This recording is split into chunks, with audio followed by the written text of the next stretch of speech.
there. I am here with Alexis Biro of Open World Podcast, and we're just talking a little bit about Elden Ring, which we collaborated on an article about the localization of that game. As you can see, we've got a little bit of video playing from when we played the game together previously, just to kind of set the mood, I imagine. So let's talk a little bit, though, about localization, because this was an immense project. And Alexis, you've spoken with some of the people who were involved in the Latin American localization. Let's just get right into it. How does somebody go about, preparing and starting to work on a game of this size? Well, first of all, thank you so much for having me again, Cameron, to talk about Elden Ring. Amazing opportunity. Well, first things first, it's very important to set up terminology management properly. Probably is the most important aspect of a project of this size. It's not only need to be well established and managed during the course of the project, but it also needs to be managed through a CAD tool. Also, you need to have glossaries and style guides. But terminology management is the most important. It needs to be well established, well handled, and the glossary needs to be uploaded on the term base. This needs to stay updated and always keep the latest version at hand. The word count is massive. So a lot of updates, and this needs to be updated. I'm being redundant here, but to avoid inconsistencies and keep the style that is so characteristic from a From Software game, that's a must. Yeah, as we know, From Software games, they tend to be a little bit more esoteric. They don't really just give you the lore and the storyline. You sort of have to piece it together. And so making sure that's clear to the player in all regions has to be really important. Exactly. So that needs to be had for the translator team to properly do their jobs. Yeah, absolutely. Do you think that the way that From Software, and of course this is probably your opinion, but I'm curious to know whether you think the way that From Software makes their games, where it's less about giving people like cutscenes that give them the story and more about just hiding away those details and item descriptions and context clues in the environment, that sort of thing. Do you think that makes the localizer's job, the translator and the localizer and the trans creator, all of those processes, is that easier or harder because of the way they put their games together, do you think? Well, if they didn't have any communication or context or just, hey, here's the files, deal with them, it wouldn't be possible. So that's why communication is key between the project managers and the localization team. A project manager is also, it's always very, very important. So you need to establish clear communication channels. So you can ask for context, you can ask for visual references. Of course, if you played a game, if you played From Software games before, you can make some of the things out, but you need to set up communication channels. Usually query sheets are used. This needs to be well handled. They need to be dynamic and useful for the translators working in the game, clear enough so that the company can understand what they are being asked, Also, you need to work with a linguistic team who specializes in video games and who knows the characteristics not only of From Software games but also of the genre. Yeah, absolutely. I'm sure there are so many little genre details.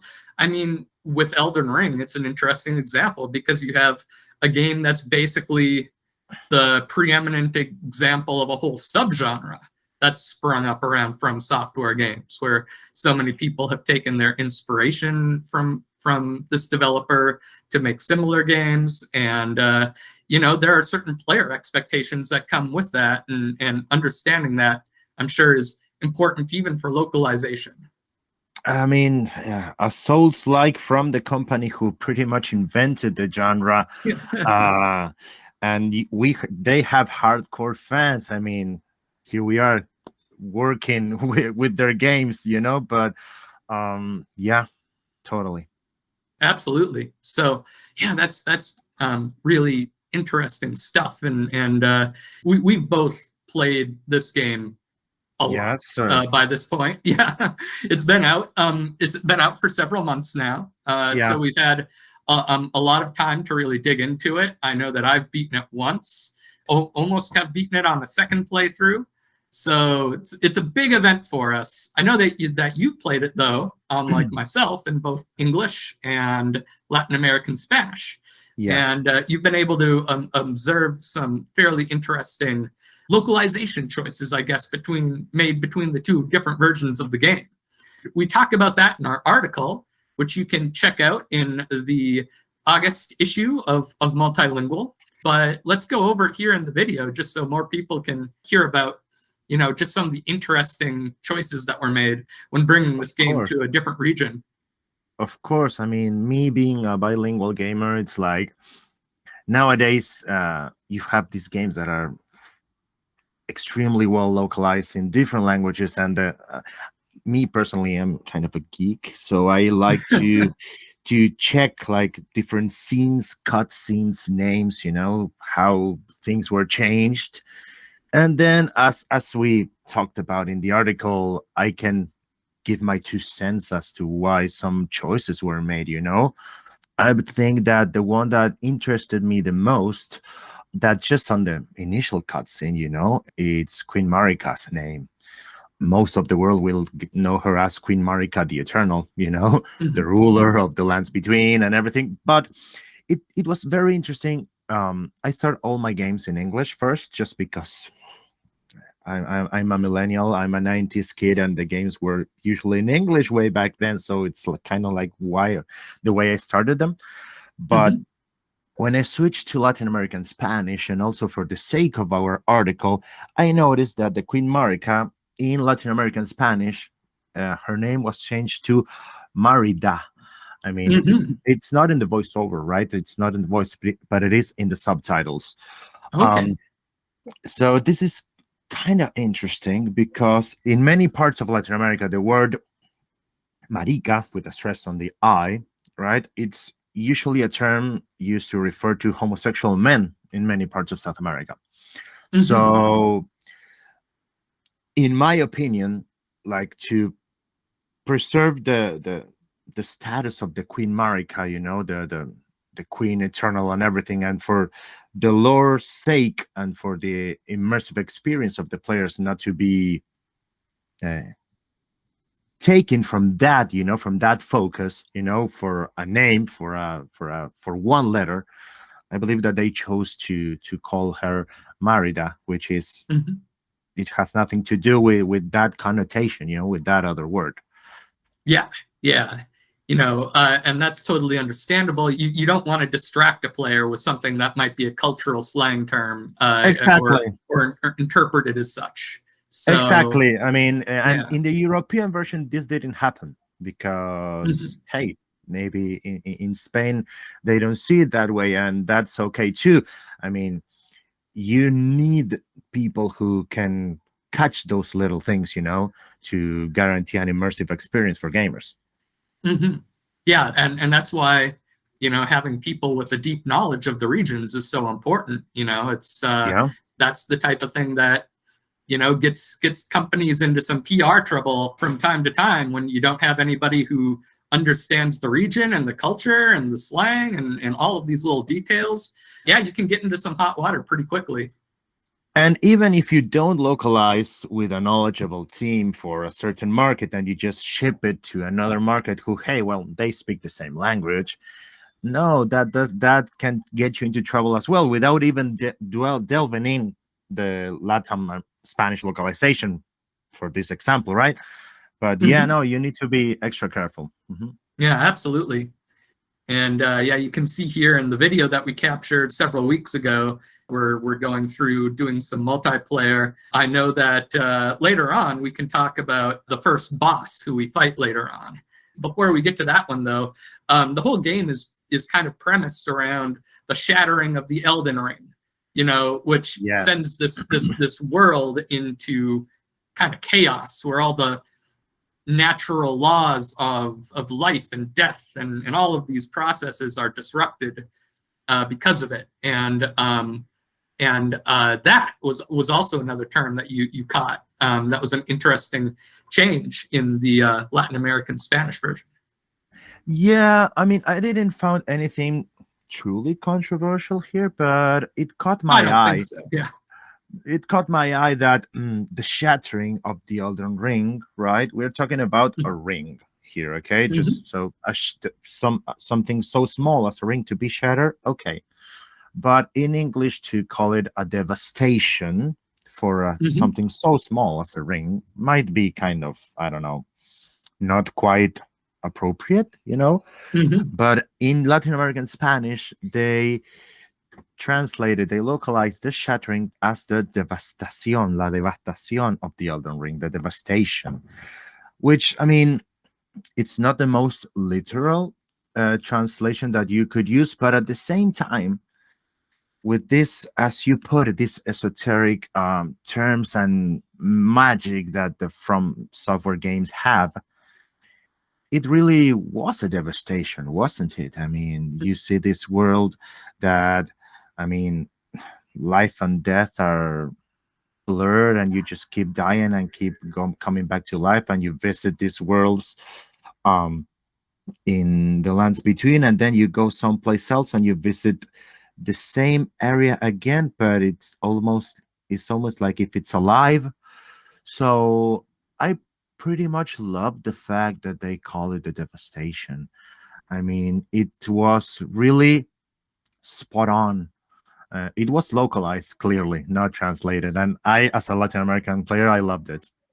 Yeah, it's just one of those little choices that they're made for good reasons, and they kind of help shape the way that the players experience the game. So even if it's an entirely appropriate choice, it's always interesting to observe and comment upon.